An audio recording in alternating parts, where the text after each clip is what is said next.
Hello and welcome to Module 1. So I've had 3 cups of coffee since I did the 20-minute introductory video, so this may be even faster, but it will definitely be briefer. So, Module 1, change is a constant in school libraries and blogs. Basically, all you need to know is below. Watch this video, see my smiling face. There are 3 articles on change, Abel, Burge, and Leuchter, Lurcher. Anyway, all 3 of those deal with changes, sort of sea changes in libraries. One is the Cushing Academy that went all digital and then has since gone back to partially books. But it's not so much about the specifics behind it as the attitude around it, how people respond to it. The same thing with Valerie Diggs, who is my colleague, of whom I am very proud. And she was basically the first school librarian to adopt the Learning Commons motif in her library. And so there's an article about that. And then I can't for the life of me remember what the other one's about, but it's there. At one point I thought it was important. Let's see.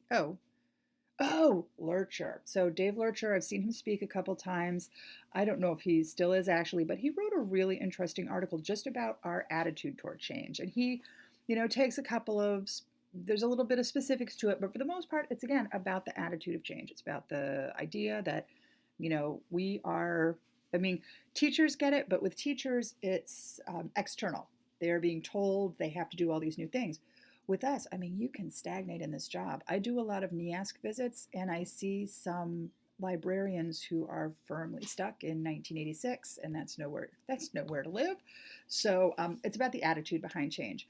Then you're going to want to talk about that in the discussion boards. I put in chapter 2 of Richardson as PDF, which is weblogs, pedagogy and practice, but it's very specific to schools. It's worth reading.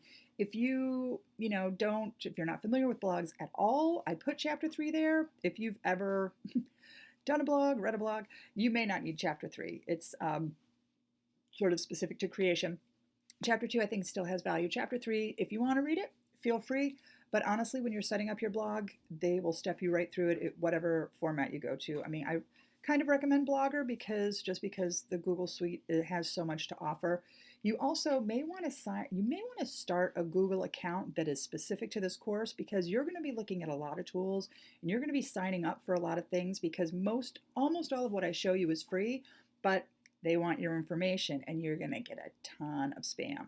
So what I would do, you don't have to do it, but set up a Gmail account specific for this course and then use that for your sign-in when you're signing in for new tools, and that way you've got everything in the same place. If you're starting a new blog, you can put your blog on that account. They're free and it's a great system. You're going to be looking at the Google Suite next week, so you may want to just start anew. All right, so that was Richardson. You're going to create a blog. I'm just going to skim right over that. There's instructions on the internet. Don't worry, you won't have a hard time, and they walk you right through it. Then there's Olson's query about the top 10 things teachers should know about technology. And it is, I think, the oldest thing I put in here. But what I like is that it's a teacher librarian. I'm not sure what Olson's qualifications are, but she puts out a query. What should teachers know about technology? And the idea is not like, oh, they should use PictoChat or they should use this tool. It's more the attitude about technology. What do you need to successfully, improve your practice using technology? And I think that that's valid. And what I'm going to do is have you put your top 10 list at the beginning of the course on your blog this week. And then at the end of the course, we're going to go back and you're going to look at it and see just how much that's changed. And some people change almost all of it, and some people change virtually none of it. So, but it's an interesting sort of just way of having a baseline of where you are right now.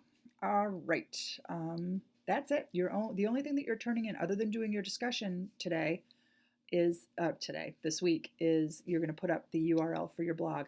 Make sure that when I ask for a specific blog topic, which may just be this week, that you put that post as the URL in the tool. All I'm going to ask you to do is put in the blog post URL. All right, that's it. Have a great week. Bye.